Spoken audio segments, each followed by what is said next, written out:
Leonard Steele grew up in a version of America that felt almost like another planet compared to the fast, complicated world he lived in now.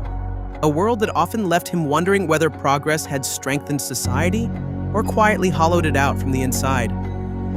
As a boy in Willowbrook Valley, a quiet, rural town tucked between endless cornfields and slow-moving streams, Leonard remembered a time when every morning began with the sound of rooster calls, when families gathered on front porches to sip coffee while watching the fog lift off the fields, when life moved at the pace of the sunrise instead of the speed of the latest update or notification, and when people valued each other not for their online presence but for their real presence.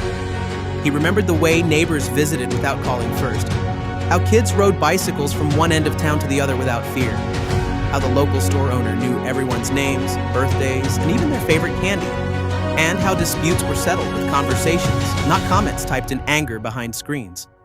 He remembered his grandfather sitting in a rocking chair telling him about the earlier decades, times when American communities shared more than just borders, when a handshake was stronger than a contract, when you could depend on anyone living within 5 miles because everyone believed in responsibility toward one another.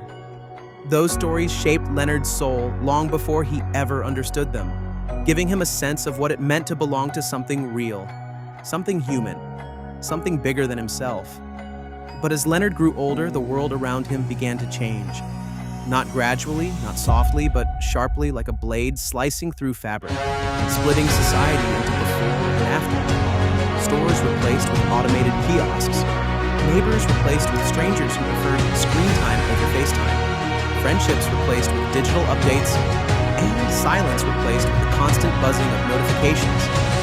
Willowbrook Valley itself changed as highways expanded, farmland shrank, and young people left in search of a life built on technology, ambition, and speed. Leonard watched as front porches grew dusty, evening walks disappeared, families ate dinner in separate rooms, and meaningful conversations were replaced by mindless scrolling.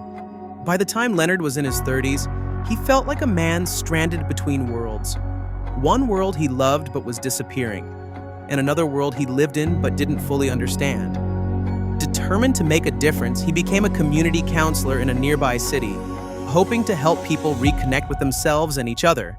But what he witnessed only deepened his concern for society's transformation. Teenagers battling anxiety from constant comparison online, adults feeling disconnected despite thousands of followers, families breaking not from poverty but from silence, and children who didn't know the joy of climbing trees or the sound of real laughter echoing through open fields.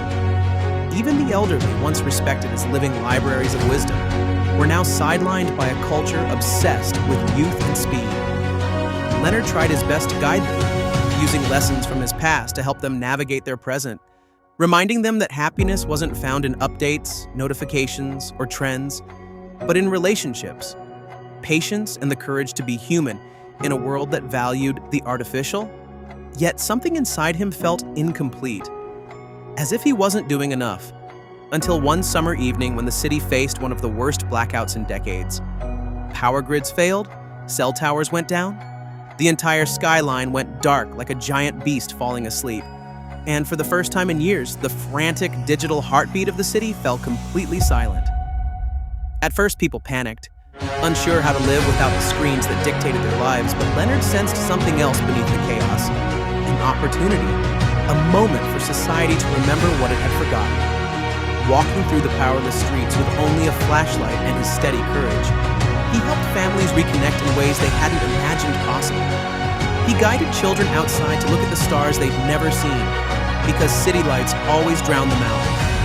He helped neighbors introduce themselves after living next door for years without speaking. He listened to people share their stories, fears, dreams, things they never said online because the digital world only rewarded perfection. As the hours passed, something magical happened. Laughter returned to the sidewalks. Strangers talked like friends.